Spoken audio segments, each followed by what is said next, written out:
성취될 하나님의 말씀은 디모데후서 2장 1절에서 2절까지 말씀입니다.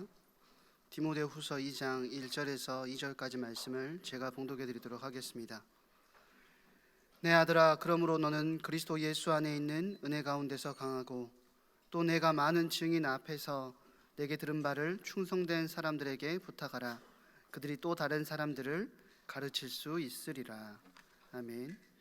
개혁은 나로부터라는 제목으로 담임 목사님 나오셔서 말씀 증거해 주시겠습니다.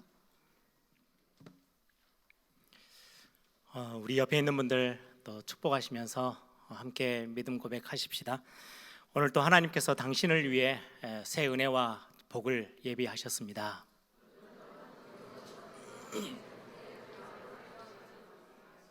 좀 길어서 헷갈리시죠? 짧게 합니다. 사랑하고 축복합니다. 오늘은 종교개혁주일 506주년입니다.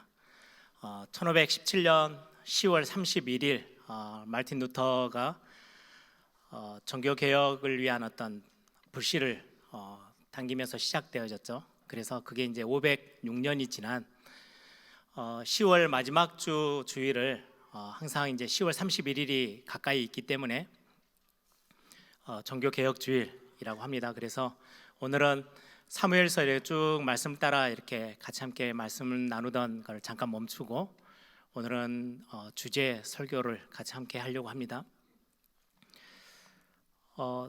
종교개혁주일, 특히 오늘 감사하게 총회주일과 함께 연결되어져서 함께 오늘 종교개혁주일을 지키게 됩니다. 여러분들이 우리 장로님도 기도하셨지만 총회를 위해서 복음의 또 말씀에 어긋나지 않는 하나님이 원하시는 총회가 될 수 있도록 여러분들 기도해 주셨으면 좋겠고요.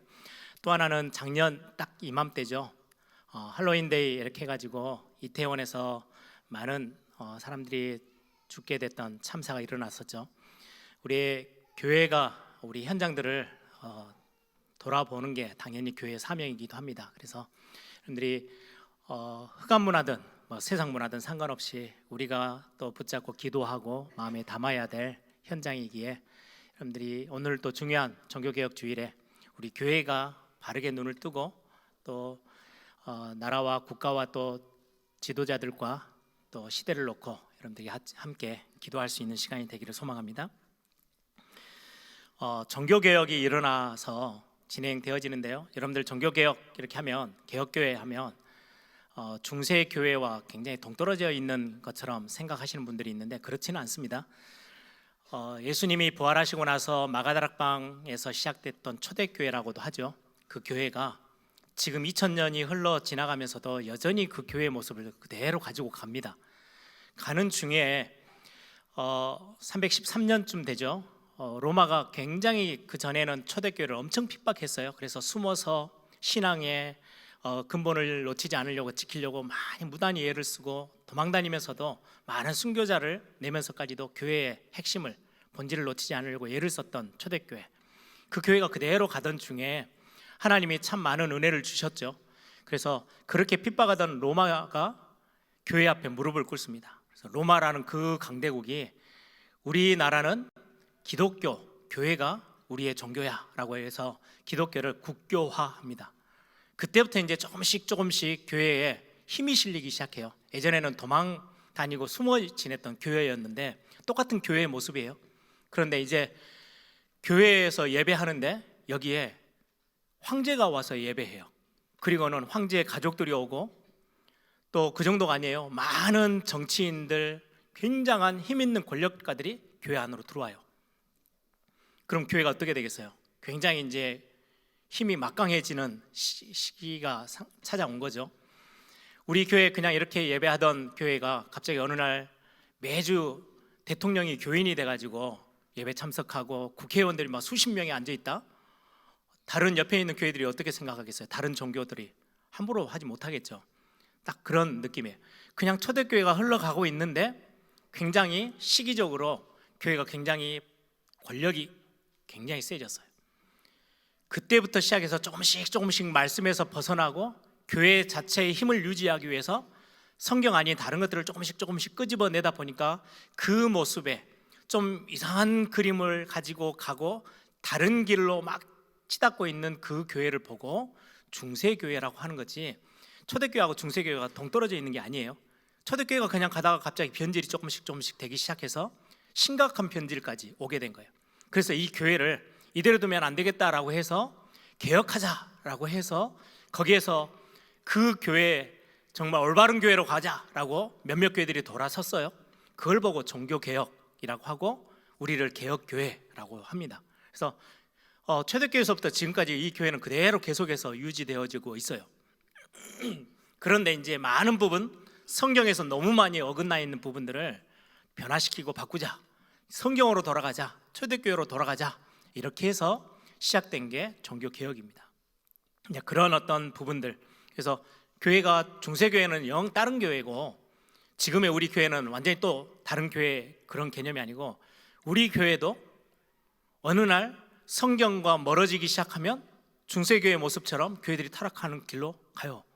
개혁교회라고 절대로 개혁이 온전해져서 그대로 유지되어지는 게 아니에요. 그래서 많은 종교개혁자들이 했던 믿음의 고백들이 있어요.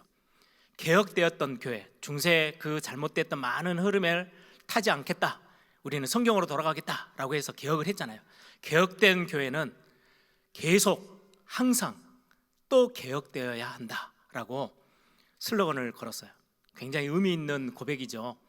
한번 개혁되었다고, 이제는 우리는 개혁교회야, 이제는 우리가 성경적으로 올바르게 돌아섰어 하고 멈춰 있으면 또다시 어느 날 우리는 다른 길로 또 가게 돼요. 그래서 개혁된 교회는 항상 개혁되어야 한다, 계속 개혁되어야 한다, 그렇게 피치를 들고 교회를 계속해서 깨우려고 무단히 말씀을 가지고 예를 썼던 많은 교회 지도자들이 있었어요. 그래서 지금의 우리가 올바르게 성경을 가지고 또다시 교회를 조금씩 바르게 더 하나님이 원하시는 교회로, 교회다운 교회를 꿈꾸면서 달려가고 있는 우리가 그 시간표에 서 있는 거죠. 그러면 개혁된 교회가 계속해서 개혁해야 된다라고 할 때 우리는 뭘, 지금 이 시대 2023년을 살아가고 있는 우리는 어떤 모습을 또다시 바꾸고 또 말씀대로 우리가 돌아서고 또 우리가 회복해야 될 부분들이 어떤 것들인지를, 모든 건 아니지만 몇 가지를 오늘 같이 함께 종교개혁주의를 맞이해서 찾아보려고 합니다. 여러분들 예배에 나와서 목사가 설교하고 여러분들이 설교를 듣죠, 말씀을 듣죠. 여러분들 설교를 어떤 중심으로 듣고 계십니까? 사실은 종교개혁 특별하지 않았어요.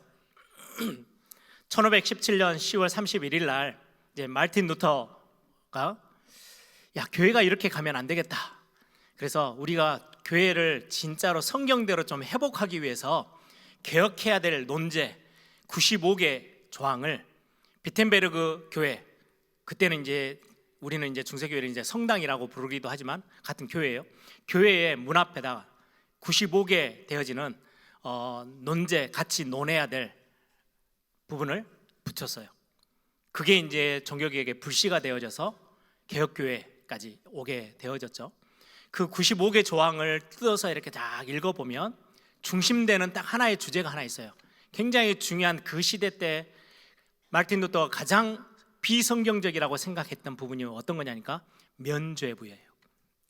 여러분들 알다시피 면죄부를 교회가 발행하고 많은 사람들이 그걸 큰 돈을 주고 사면 이제 죄가 면해진다, 그래서 면죄부인데, 사실은 그때 당시 교황이 면죄부를 발행한 게 아니고요, 면벌부, 벌을 면해주는 티켓을 판 거예요. 그게 무슨 말이냐면, 이제 교황이 베드로 성당, 베드로 교회를, 엄청 큰 교회를 짓다 보니까 예산이 딸린 거예요. 그래서 어떻게 하면 건축비를 마련할 수 있을까 고민하다가 전 교회 교황이 선포를 한 거죠. 면벌부를 발행할 거다, 많이 헌금하면 벌을 면해줄게 라고 된 거예요. 그거는 어떻게 보면 교회법에서 크게 어긋나지는 않아요. 교회가 굉장히 큰 실수를 하고 교회법에, 성경에 어긋나 있는 죄를 범하면 권징을 해요. 벌을 내리는 거예요. 시벌을 해요. 그래서 어떻게 심각한 문제를 하면은 직분자면 직분을 면하기도 해요. 목사 면직 이렇게도 하고요. 또 어떨 때는 가장 강력한 벌은 성찬에 참여하지 마라, 이렇게 벌을 내리기도 하고, 보통은 이제 성도님들이 죄를 지었다 이렇게 되어지면 교회에서 이제 재판하듯이 권징을 딱 내리는데, 벌을 내리는데 하루에 100번씩 사도신경을 암송해라. 그거를 언제까지? 3년 동안, 5년 동안 매일같이 해라. 이제 그게 벌이에요. 이제 교회가 법을 내리는 거죠. 또 어떨 때는 시편 51편, 이건 회개에 관련된 시편이에요. 말씀이에요. 그거를 하루에 10번씩 기록해서 써라. 그걸 몇 년 동안 하느냐? 5년 동안 하는 거다. 이런 어떤 벌을 내려요, 교회가. 그럼 그 벌을 받아서 실행하고 있어야 돼요. 교회는 시벌을 해요. 그런데 교황이 말한 건 이 벌을 해벌해 주겠다는 거예요. 면해 주겠다는 거예요. 면벌부. 그래서 헌금을 하면, 베드로 성당을 지어야 되기 때문에 예산이 필요하니까 헌금을 많이 하면 너희들이 지금 10년을 시벌을 당하고 있는 거기에서 벌을 먼저서 뭐 3년으로 줄여줄게. 헌금을 너무 많이 했다? 그러면 아예 면해 줄게. 이제는 시벌을 당하지 않아도 돼. 해벌해 줄 거야. 그렇게 행했던 게 처음 모습이에요. 마르틴 루터는 그걸 가지고 시비 걸지는 않았어요. 그런데 이 이제 면벌부가 있다, 이제 교회에서 발행하는 게 있다, 이걸 헌금 주고 사라, 그러면 죄에 대한 벌을 면해줄게라고 했던 그 일을 위해서, 지금처럼 뭐 인터넷이 있는 것도 아니고 TV가 있는 게 아니잖아요. 많은 설교자가 교회로 다 찾아가서 그거에 대해서 알리고 설교를 하는 거예요. 근데 설교하는 자들이 그걸 슬쩍슬쩍 바꾸기 시작해요. 뭘로요? 면죄부로. 교회가 벌을 내린 거에 대해서 면해지는 게 아니고, 죄가 용서돼. 너희들이 헌금을 하면 헌금함에 땡그랑하고 헌금이 떨어지는 그 소리와 함께 너가 이제까지 지었던 모든 죄가 용서돼. 큰 돈을 내면 다 용서되고, 적은 돈을 내면 얼마 정도는 용서돼. 그렇게 하면서 설교를 하기 시작했어요. 그게 면죄부예요. 죄가 면해질 거야. 거기에 더 한 가지, 성경에도 없는 한 단어를 끄집어냈어요. 연옥. 연옥이라는 거를, 여러분들 연옥은 없어요. 우리가 죽고 나면 예수 믿어서 정말 그리스도로 인하여서 구원받은 자들은 천국으로, 아니면 지옥으로, 그래서 거기에 대한 대가를 치르는 거죠. 그런데 여러분들 한번 질문을 스스로에게도 해보세요. 여러분들이 전도 가서, 당신이 교회 다니는 분인데 당신이 지금 죽어서 천국 갈 수 있습니까? 확신이 있습니까? 그러면 확신 있게 대답할 수 있는 성도가 몇이나 되겠어요? 내가 지금 살고 있는 내 모습이 참 깨끗하고 거룩하고 경건하고 그러지 않거든요. 목사인 저도 많은 부분 흠집이 참 많아요. 그렇게 질문한다면 굉장히 난감해지겠죠. 그거를 활용해서 연옥이라는 단어를 끄집어냈어요. 성경에도 없는 단어를. 교회가, 많은 설교자들이 연옥이라는 게 있는데, 잠시 동안 거기에 가서 너가 이제까지 지었던 신앙생활 한다고 하면서도 잘 못했던, 실수했던 그것들을 연옥에서 죄를 씻고 있어. 그러다가 그걸 다 씻으면 그게 몇 년이 걸리든 몇십 년이든 몇백 년이 걸리든 연옥에서 그렇게 죄를 씻고 있다가 다 끝을 내면 천국으로 가게 되는 거야. 이게 갑자기 교회에서 끄집어낸 논리예요. 그런데 면죄부를 사면 연옥을 거치지 않고 천국으로, 죄가 다 용서돼 버리고 죄가 사해지니까 천국으로 바로 갈 수 있는 거예요. 수많은 사람들이 헌금을 하기 시작했어요. 더 나가서 하나 더 논리를 끄집어냈어요. 이미 너희들 부모님들 가족들이 연옥에 가 있을 거 아니냐. 너희들이 헌금을 더 많이 하면 연옥에 가 있던 너희들의 가족들이 천국으로 숑 하고 가는 거야.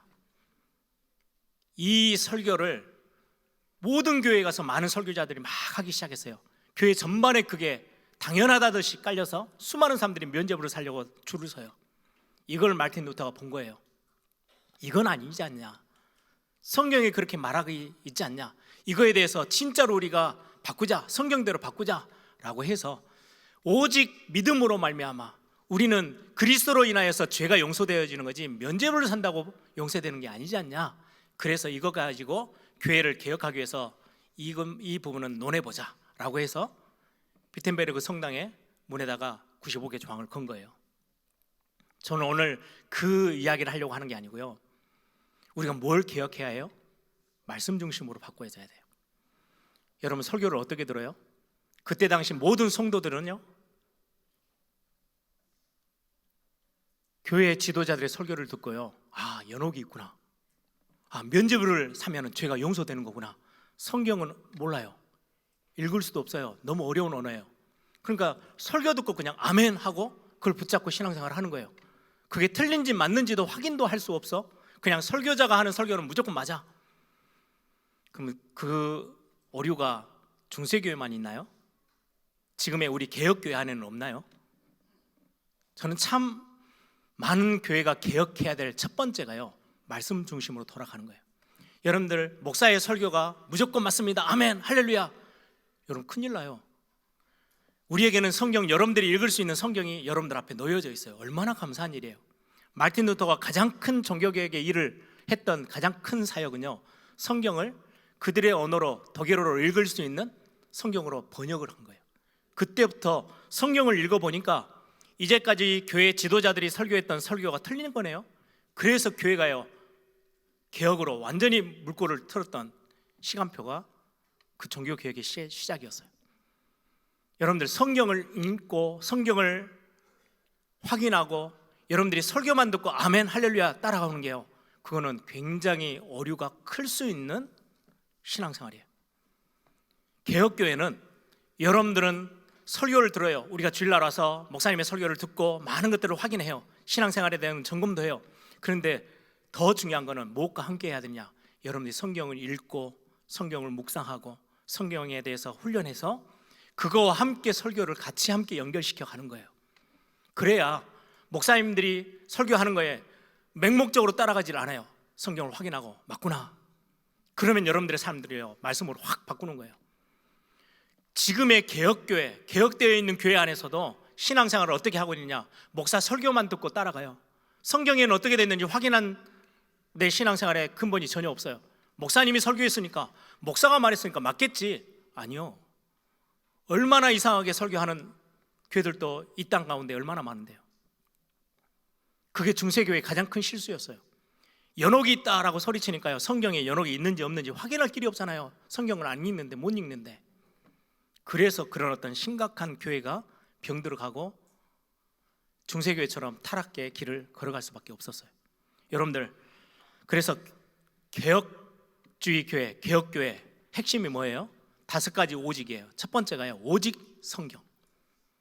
그리고는 우리가 구원 얻을 수 있는 유일한 길은 오직 은혜밖에 없다. 오직 은혜. 그걸 어떻게 해요? 믿음으로만. 행위가 아니에요. 열심이 아니에요. 오직 믿음. 그리고 이 믿음의 근본은 어디에 있어요? 오직 예수 그리스도. 그리고 우리의 모든 삶은 구원받은 하나님의 자녀들은 오직 하나님께 영광. 이 5가지가 종교개혁의 굉장히 중요한 모토예요. 오직 성경 말씀, 오직 은혜, 오직 믿음, 오직 그리스도, 오직 하나님께 영광. 여러분, 그래서 전통적으로 개혁교회들은 주일날 설교를요, 성경을 따라 설교를 해요. 저희들도 지금 계속 사무엘서, 그 전에 뭐 느헤미야서 이렇게 막 계속해서 말씀을 레위기서 이렇게 같이 봤죠. 전통적으로. 그러다가 이제 중요한 날이 되면 주제 설교도 하죠. 오늘처럼 성경을 따라 읽는 거 굉장히 중요하고 성경 말씀을 하나하나 이렇게 여러분들이 발견하는 건 소중해요. 그래서 제가 부탁을 자주 드리죠. 사무엘서 공부하면서도 말씀을 읽으면서도 그날 한 장의 어떤 설교지만은 다 본문을 다 읽고 갈 수가 없어서 시간이 너무 타이트하니까 몇 절만 읽고 본문으로 삼아요. 그리고 제가 부탁을 드려요. 오늘 지나가기 전에 꼭 이 장은 1절부터 마지막 절까지 꼭 읽어주세요. 그 말이 무슨 말이냐면, 목사의 설교만 귀 기울여서 듣고 그 말이 무조건 맞구나, 따라가자, 이렇게 하면은 중세교회처럼 큰 오류에 빠질 수도 있기 때문에 여러분들이 직접 말씀을 읽고 확인해 보라는 거예요. 그러면서 같이 인도받는 거예요. 목사만 인도받고 성도님들은 그냥 목사만 바라보고 있는 게 아니고 개혁교회의 특징, 우리가 함께 말씀 속에 같이 있는 거예요. 굉장히 중요한 부분입니다. 그래서 여러분들 말씀을 읽고 말씀 묵상하고 말씀에 대해서 훈련하고 성경 공부하고, 그래서 지금 우리 금요일날도 오랫동안 고민하는 중에 우리가 성경에 대해서 조금씩 더 많이 알아가자라고 해서 YBS를 금요일날마다 또 해요. 기도회 하는 것과 함께. 저는 많은 어떤 청소년들 사역, 어린이들 사역, 대학 청년들 사역을 하잖아요. 그들에게 이렇게 우스갯소리처럼 하지만 굉장히 뼈 있는 소리를 합니다. 보통 훈련을 가면 이제 칠판에게 강사 목사님들이 막 강의를 하죠. 그러면 훈련 받으면서 강의 그 적혀 있는 칠판을 쳐다봐요. 그럼 거기에 막 목사님들이 강의하는 중에 성경 구절을 적어요. 그러면 그걸 받아 적어요. 근데 한 번도 성경을 뒤적거려서 그 본문을 찾아 읽어본 적이 없어요.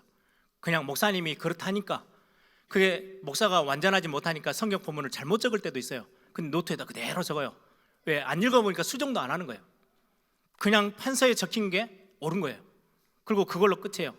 그러다 보니까 138 렘넌트는 제가 이야기하거든요. 사도행전 1장 1절, 3절, 8절 뭔 내용인지 대충 알아요.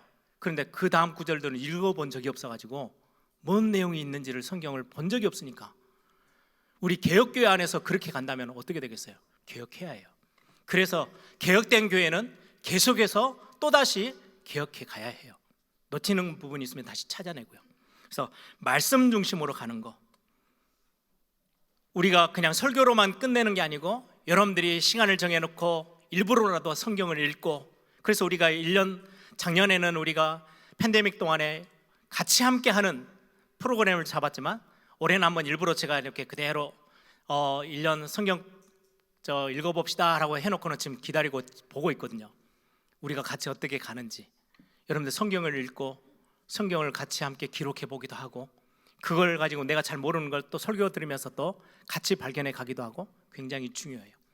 계획해 가는 첫 번째예요. 두 번째입니다. 우리가 신앙생활하고 교회를 세웁시다 라고 할 때 그냥 교회를 다니는 게 아니고 교회를 세워나간다, 교회다운 교회라고 했을 때는 우리가 신앙생활하는 우리의 모습, 우리 어떠해야 되는지를 우리는 찾아내야 해요. 지금의 교회를 보면 참 안타까운 모습들이 참 많이 있는데요. 여러분, 질문 하나 해볼게요. 교회 안에 큰 자, 작은 자가 있습니까? 무슨 교회에 큰 자, 작은 자가 있어요? 다 똑같지? 그렇습니까? 성경에 보면 믿음이 약한 자, 믿음이 강한 자, 장성한 자, 어린아이 같은 자, 믿음의 분량으로요 큰 자와 작은 자를 나누고 있어요. 제가 본문을 몇 개를 읽어드릴게요. 로마서 14장 1절, 믿음이 연약한 자를 너희가 받되 그의 의견을 비판하지 말라. 어떤 사람은 모든 것을 먹을 만한 믿음이 있고 믿음이 연약한 자는 채소만 먹느니라. 먹는 자는 먹지 않는 자를 업신여기지 말고 먹지 않는 자는 먹는 자를 비판하지 말라. 이는 하나님이 그를 받으셨음이니라. 여기도 보면 연약한 자, 믿음이 약한 자, 믿음이 강한 자 이렇게 돼 있죠. 로마서 15장 1절에는요 믿음이 강한 우리는 마땅히 믿음이 약한 자의 약점을 담당하고 자기를 기쁘게 하지 아니할 것이라. 믿음이 강한 자와 약한 자가 있어요. 교회 안에는. 고린도전서 3장 1절에도 말해요. 신령한 자가 있고 그리스도 안에서 구원받았어요. 그런데 어린아이와 같은 자도 있다라고 성경에 말씀하고 있어요. 그 말은 우리 교회 안에는 그냥 위치적으로 힘적으로 센 자, 약한 자가 아니고요, 믿음적으로 신앙의 중요한 어떤 장성한 분량에 서 있는 자들이 있고 그렇지 못한 새 가족들도 있어요. 새신자들도. 장성한 자는 믿음으로 깊이 뿌리 내리고 있는 분들을 찾아내서 교회에 중요한 사역을 맡기기도 하고 큰 짐, 교회가 짊어져야 될 짐을 같이 함께 지도로 직분자로 세우기도 하고 그렇게 하죠. 그렇다고 해서 새신자나 이제 신앙의 연륜이 얼마 되지 않은, 이제 신앙생활을 오랫동안 못했던 이제 시작한 분들을 보면서 우리는 무시하느냐? 그게 아니에요. 성경에서 믿음이 약한 자와 어린아이와 같은 자와 믿음이 장성한 자, 또 믿음이 강한 자 구분은 되지만은 믿음이 강한 자, 특별히 그런 분들에게 교회의 중요한 중직들을 맡기죠. 중요한 교회의 직분이 생겼어요. 교회 안에 목회자가 돼요. 직분자가 되어져요. 그분들의 모습은 어떠해야 교회가 진짜 아름답게 교회가 세워지느냐, 어떤 모습으로 우리가 놓쳤던 것을 개혁해야 되느냐, 성경을 우리는 하나 볼 수 있습니다. 예수님 당시 공생애하는 동안 예수님이 제자들을 찾아냈죠. 12제자들과 함께 다니시는데 주는 그리스도시요 살아계신 하나님의 아들이십니다 고백해요. 그 신앙 고백 이후의 사건이에요. 그리고 변화산에도 올라갔어요. 예수님이 변화되어지는 모습을 직접 경험도 했어요. 그리고는 이제는 이제 수준이 좀 돼가지고 예수님이 직접 이제는 입을 열어서 십자가에서 죽으심과 부활하실 것들을 제자들에게 한 번 말고 두 번 이야기했을 그때에 벌어진 일이에요. 굉장히 이제는 신앙의 수준이 높아졌죠.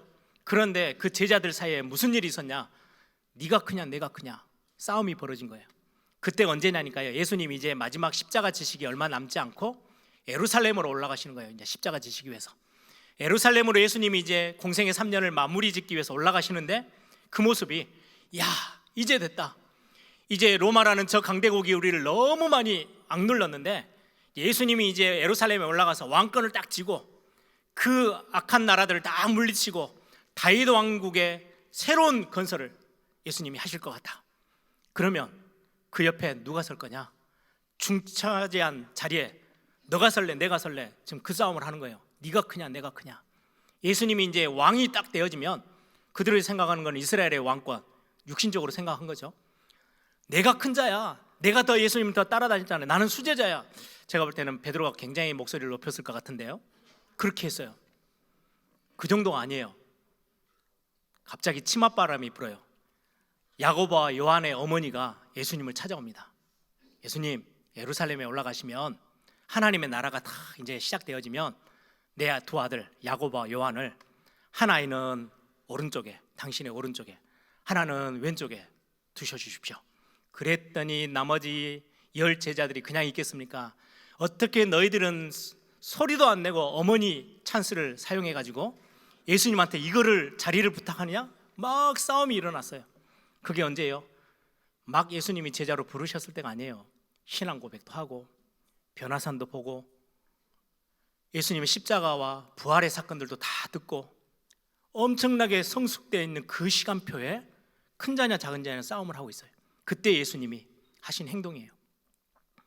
교회에서 가장 크신 분이 누구세요? 예수님이시잖아요. 교회 머리 되신 분, 교회 주인. 그분이 솔선수범해서 물을 떠다가 제자들의 발을 씻겨요. 보여주시는 거예요. 믿음이 장성한 자니 섬기는 자로 서야 돼. 종이 되어야 해. 예수님이 친히 그 모습을 보여주시는 거예요. 서로 이제는 큰 자냐 작은 자냐 싸우다 보니까요, 밥을 먹으러 들어가는데 아무도 발 씻길 사람이 없네요. 우리 교회만 해도 우리 목사님들 딱 되면 이제 잘 안 움직이려고 합니다. 전도사들 시키거든요. 그래서 예전에 신학교 때 그런 이야기였어요.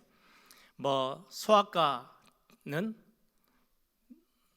코끼리를 냉장고에 한 번만에 집어넣는 방법, 뭐 이렇게 뭐 이공학, 뭐 자연과학부에 있는 사람들, 뭐 의사들은, 의대는 어떻게 하냐 하는데요. 신학과는 어떻게 하느냐 그러면요, 답이 딱 뻔해요. 전도사 시키면 다 들어간대요.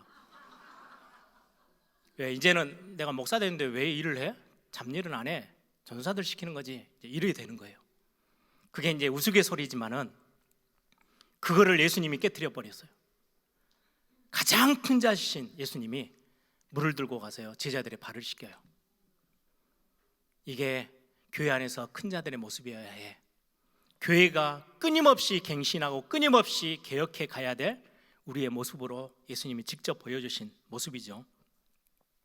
여러분, 교회 역사 속에 중세가 왜 그렇게 교회가 타락하고 무너진 위기를 만났던 시간이 왜 온지 아십니까?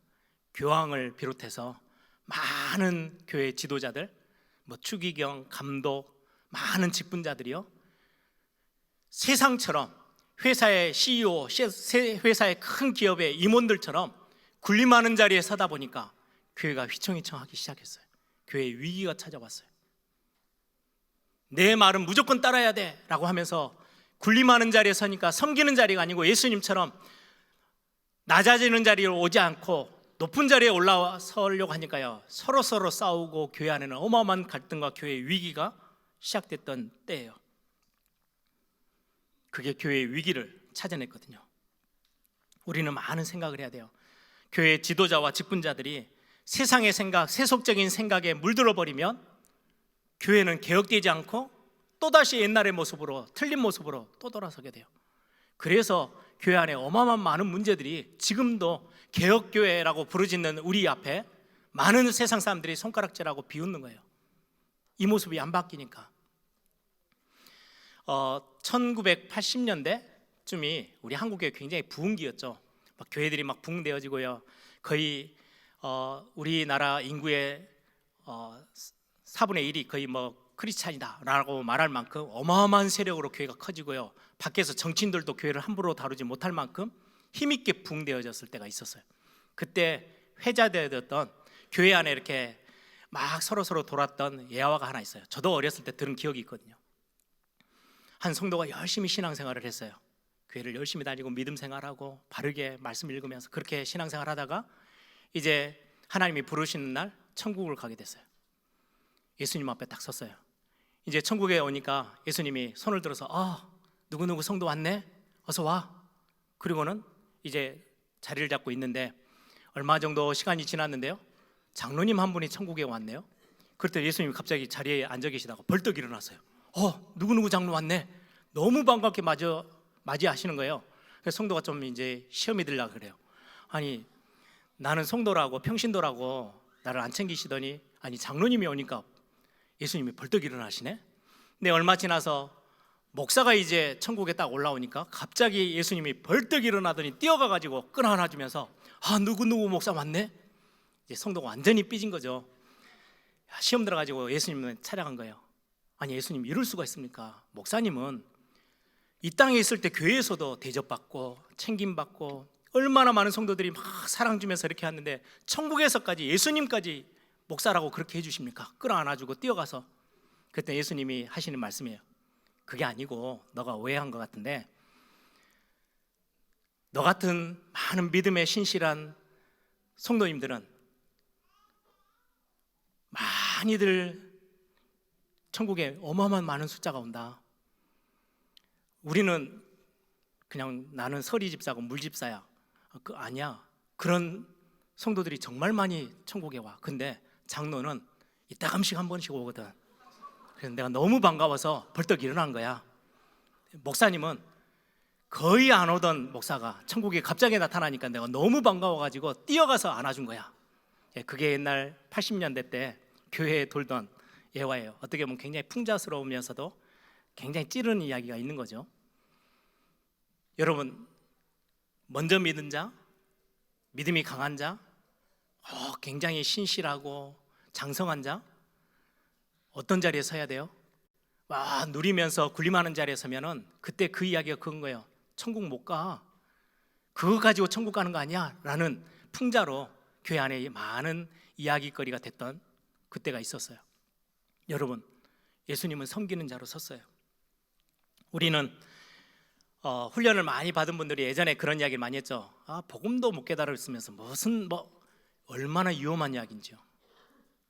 복음을 알고 훈련을 더 많이 받았다면 더 돌아보고 성도들을 챙기고 더 아껴주고 끌어줘야 돼요. 그게 교회가 교회다운 모습이에요. 교회가 개혁해 간다는 거는 그렇게 가는 거예요. 예전에 중세 그 교황시대 때 교회들은 자꾸 지도자들이 직분자들이 윗자리에서 안 내려오려고 그 자리를 지키고 그 자리에서 힘을 과시하려고 하니까 교회는 심각한 어려움이 찾아왔었어요. 예수님이 그걸 뒤바꾸신 거죠. 그리고는 개혁하라는 거예요. 지금의 많은 교회들, 개혁교회들 앞에 말씀하고 계시는 거죠. 여러분, 우리는 회사에 무슨 CEO가 되고 임원이 되어지는 게 아니잖아요. 직분자들이 하나님의 교회를 섬기고 어려운 사람들을 돌아보고 병든 우리 성도들을 챙기고 같이 함께 기도해주고.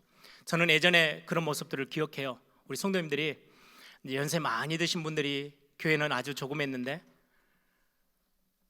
목사님이 귀하다고 생각이 되셨는지 목회자를 목사님들을 위해서 목사님을 위해서 기도하고 더더욱이나 목회자 자녀들까지도 이름을 한 사람 한 사람 불러가면서 기도하던 저는 그 혜택을 받은 사람이거든요. 그리고는 많은 장로님들 직분자들을 위해서 그분들이 연세 많이 드신 분들인데 교회에 하루도 빠지지 않고 나오셔서 기도하고, 그리고는 몸이 아픈 성도님들이 있으면 그분들 이름 불러가며 기도하고 만나면 챙기고 따뜻거리고 그렇게 해서 교회가 커왔어요. 그게 먼저 믿은 믿음의 선배들, 장성한 자들, 믿음이 강한 자들, 그 직분자들이 지도자들이 해야 될 사역이라고 예수님이 우리에게 보여주시는 거죠. 세 번째로 우리가 정말로 개혁해야 될 부분, 오늘 디모데후서 2장 1절 2절에 뭐라고 말씀합니까? 내 아들아, 사도 바울이 지금 디모데에게 하는 편지의 내용이죠. 내 아들아, 그러므로 너는 그리스도 예수 안에 있는 은혜 가운데서 강해져라. 이때가 언제냐니까요, 이제 1세대 초대교회가 시작되어지고 시간이 좀 지나면서 1세대 지도자들 많이 순교했어요. 거의 남아있는 제자들도 없어요. 많은 교회 안의 지도자들은 다 순교를 하고 세상을 떠서 남아있는 사람이 거의 없는데, 이제 사도 바울도 이제 갈 날이 멀지 않아요. 감옥에 들어가 있어요. 이때 자기 다음 세대를 책임져야 될 디모데에게 편지를 쓰는 겁니다. 내가 남은 날이 얼마 남지 않았어. 근데 그래서 내가 디모데, 너가 너무 보고 싶어. 나에게 빨리 와줄 수 있어? 올 때 지금 여기가 좀 추우니까 외투도 좀 몇 개 들고 오고 필요한 것들을, 이런저런 물건들도 좀 챙겨와줘. 기록에 보면 디모데가 그런 것들을 챙겨가지고 바울을 만나러 갔는데 이미 바울은 세상을 떴어요. 참수당해서 죽죠. 순교당하죠. 그래서 결국은 디모데가 이 디모데후서 이 편지를 읽고 바울에게 갔는데 바울은 이미 세상을 떠났고 디모데가 바울을 만나지 못했다라고 기록이 있어요. 아무튼 그런 어떤 내용의 유언처럼 남긴 메시지예요. 야, 다음 세대 너가 교회를 책임지고 교회를 점점 하나님의 말씀대로 개혁해 가야 되는데 그 개혁의 중요한 내용이 뭐냐? 교회 조직을 단단하게 만들어야 돼. 그걸 말하지 않았어요. 교회 행정을 어떻게 해야 되는지 알아? 교회 운영을 위해서 어떤 프로그램을 만들고 어떻게 전략을 짜야 되는지 거기에 대해서 설명한 적이 단 하나도 없어요. 그리스도 예수 안에 있는 은혜 가운데서 강해져야 돼 라고 설명하고 있어요. 제가 가끔 한 번씩 저를 돌아볼 때가 있거든요. 우리 교육자들 모임도 하고 우리 목사님들하고도 매주 만나서 이렇게 모임할 때마다 제가 이야기를 하다 보면 이 내용이 아니고요, 교회 뭐 이런저런 일을 어떻게 잘 해야 되는지, 심부름해야 되는지, 우리 직분자들을 어떻게 섬겨야 되는지 그 이야기 쪽으로 방향이 너무 많이 갈 때가 참 많이 있어요. 그럼 아차 싶을 때가 있어요. 아닌데, 그리스도 예수 안에 있는 은혜 가운데서 우리 목사님들부터 교육자들부터 더 단단해져야 교회는 교회다워질 건데, 우리 많은 직분자들이, 많은 믿음의 강한 장성한 분량에 있는 성도들이 그리스도 예수 안에 있는 은혜 가운데 강해져야 되는데, 이게 오늘 성경에 우리에게 개혁해야 돼 라고 말씀하고 있어요. 여러분들 직분자들만 그리스도의 장성한 분량으로 가면 돼요? 아니에요. 하나님이 원하시는 것은 모든 성도가, 새가족이든 이제 어린아이든 상관없어요. 모든 성도가 그리스도의 장성한 분량까지 자라가는 거, 세워져 가는 게 하나님이 가장 원하시는 거예요. 개혁은 뭐냐? 우리가 하나님의 장성한 그 예수 그리스도의 장성한 분량까지, 믿음의 분량까지 올라서는 거, 그걸 하나님이 가장 원하시고 그걸 우리에게 요구하고 계세요. 그래서 우리는 우리의 신앙생활을 하는 우리의 모습이 있죠. 모습을 영어로 하면 폼이라고 하는데요, 우리의 폼을 새롭게 해야 돼요. 리폼. 그게 리폼이에요. 그래서 개혁을 한다라고 했을 때는 레포메이션, 완전히 우리의 폼을 새롭게 만드는 거예요. 하나님이 우리에게 요구하시는 거, 그러면 그 우리가 지금 하고 있는, 어떨 때는 막 이렇게 뛰고 저렇게도 뛰는데 우리의 모습을 하나님이 원하시는 모습으로 바꿔나가야 되는데, 그 모습이 무슨 모습이냐? 그리스도 예수 안에서 은혜 가운데 강해져라 라고 말씀하고 있어요. 사단의 전략이 하나 있어요. 끊임없이 교회 안에 들어와서 사단이 뭔가를 일을 하고 있는데, 그게 뭔지 아세요? 많은 직분자들이, 많은 교회 안의 지도자들이 교회의 일에 바쁘도록, 교회의 일에 어마어마하게 맡겨진 일 때문에 바빠서 뛰도록, 그리고는 무엇에는 약해지는 거예요? 그리스도 예수 안에 있는 은혜 가운데서는 약해지도록. 그게 사단의 전략이에요. 그럼 교회 무너지는 거예요. 초대교회처럼 그렇게 뜨거웠던 교회가 어느 날 말씀과는 전혀 상관없는 길을 걸어가게 됩니까? 예, 그리스도 예수 안에 있는 은혜 가운데서 놓쳐버리고 일에 빠지고 막 사람들의 그냥 흐름에 막 달려가는 거예요. 굉장히 위험한 교회 모습이죠. 우리는 개혁해야 해요. 성경에 보면 구약교회의 모습 중에 히스기야, 또 요시야, 이 왕은 개혁의 거의 최고봉에 올라왔던 사람들이죠. 히스기야 때, 요시야 때 그 왕으로 섰을 때요, 어마어마한 우상들을 타파하고 산당 다 제하고, 심지어는 없어져 버렸던, 놓쳐버렸던 6월절 예배 다 회복해가지고요, 전 백성들이 나와서 예배하도록 했어요. 그런데 그러면 그렇게 개혁된 교회가, 구약교회가 지속됐어요? 아니에요. 히스기야 왕 바로 아들 때, 므낫세 때 완전히 다 무너져 버리고요, 요시야 때 그렇게 개혁해놨는데 얼마 되지 않아서 나라는 완전 유다 나라는 망해버렸어요. 왜 그렇게 됐어요? 이사야 선지자, 예레미야 선지자의 메시지를 보면 알 수 있죠. 그 시대 때 선지자니까요. 하나님의 말씀을 가지고 뭐라고 말하는지 아십니까? 모든 이스라엘 백성들, 모든 구약교회 성도들한테 하는 메시지예요. 마음의 할례를 좀 받아. 지금 겉으로 우상을 깨 부수고 산당을 깨 부수고 6월절 예배 때 모든 성도들이 다 와서 예배하는 거, 그게 중요한 게 아니고 너희들의 마음 앞에 하나님의 은혜가 충만해야 해. 그 이야기를 하고 있는 거예요. 새 마음을 하나님의 앞에 좀 가져야 해. 이거 안 가지면 우리 망하거든 이라고 말하는 거예요. 무슨 말이냐면요, 교회가 뭔가 개혁을 딱 부르짖어요. 그러면 성도들이 다 같이 함께 하겠죠. 종교개혁자 지도자들이 그렇게 했어요. 교회 안에 성인들의 모습들, 성상들이 막 여기저기 있어요. 우상단지예요. 이걸 다 없애야 되는데 종교개혁이 일어나니까 뭐 성도들이 너나 하나 할 것 없이 막 이 우상, 성상들을 다 없애려고 막 하니까 개혁주의자들이요, 잠깐 멈춰. 지도자들이 하는 말이에요. 그냥 하지 말고 왜 없애야 되는지 우리가 말씀을 확인해 보자. 그래서 말씀을 가르치기 시작했어요. 그랬더니요, 말씀을 공부하고 성경을 알아가면서 스스로 믿음이 생긴 거예요. 아, 그렇구나. 우상숭배가 왜 이렇게 영적으로 심각한 문제가 오는지를 알고 스스로 자기 집에 있는 성상들, 교회에 있는 우상들을 다 갖다 버렸어요. 그리고는 그 후예들이 지금까지 500년이 지나도 이 교회가 이렇게 든든히 서 있는 거예요. 그러면 히스기야 때, 여시야 때는 어떻게 한 거예요? 껍데기로 한 거예요. 왕이 시키니까 마음은 전혀 그리스도 예수 안에 있는 은혜 가운데 젖어드는 게 무언지도 모르고 그냥 시키니까 했던 그 개혁들은 결국은 한 대를 넘지 못하고 다 멈춰섰어요. 우리가 오늘 말씀드리는 거는, 아, 교회는 성경대로 가야 되구나. 가야지. 그래, 같이 섬겨야지. 이게 아니고요, 그리스도 예수 안에서 저와 여러분이 강해지는 거예요. 개혁은 여러분들이 하나님 앞에서 깊이 깨달음이 오고 믿음으로 은혜 가운데 깊이 들어갈 때 진정한 개혁은 시작되어져요. 그래야 교회는 교회대로 든든히 세워지는 겁니다. 말씀을 정리하겠습니다.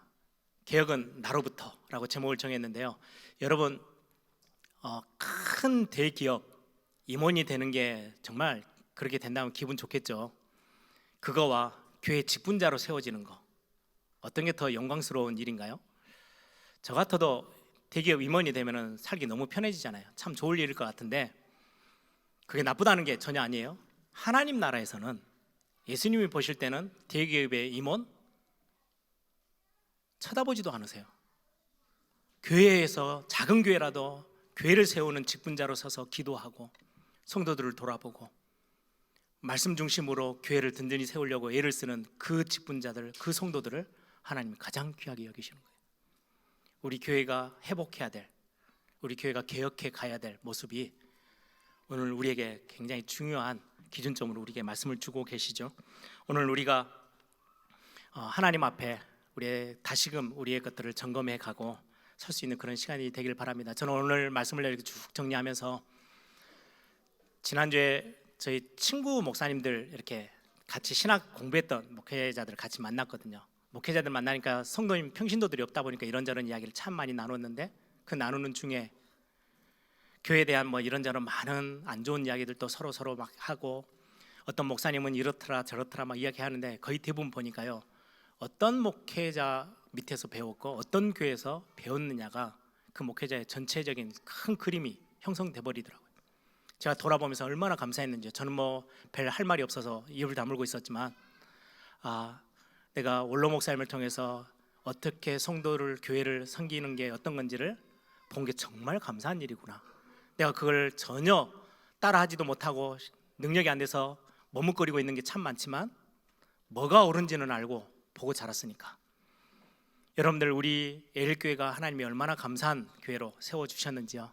이런 어떤 정말로 우리가 후대 앞에도 올바른 교회는 이런 거야, 개혁된 교회는 이런 모습이야 라는 것들을 보여줄 수 있는 그런 우리 에일교회 모든 응답의 은혜의 하나님의 성도들로, 또 교회를 세우는 자들로 세워지기를 소망합니다.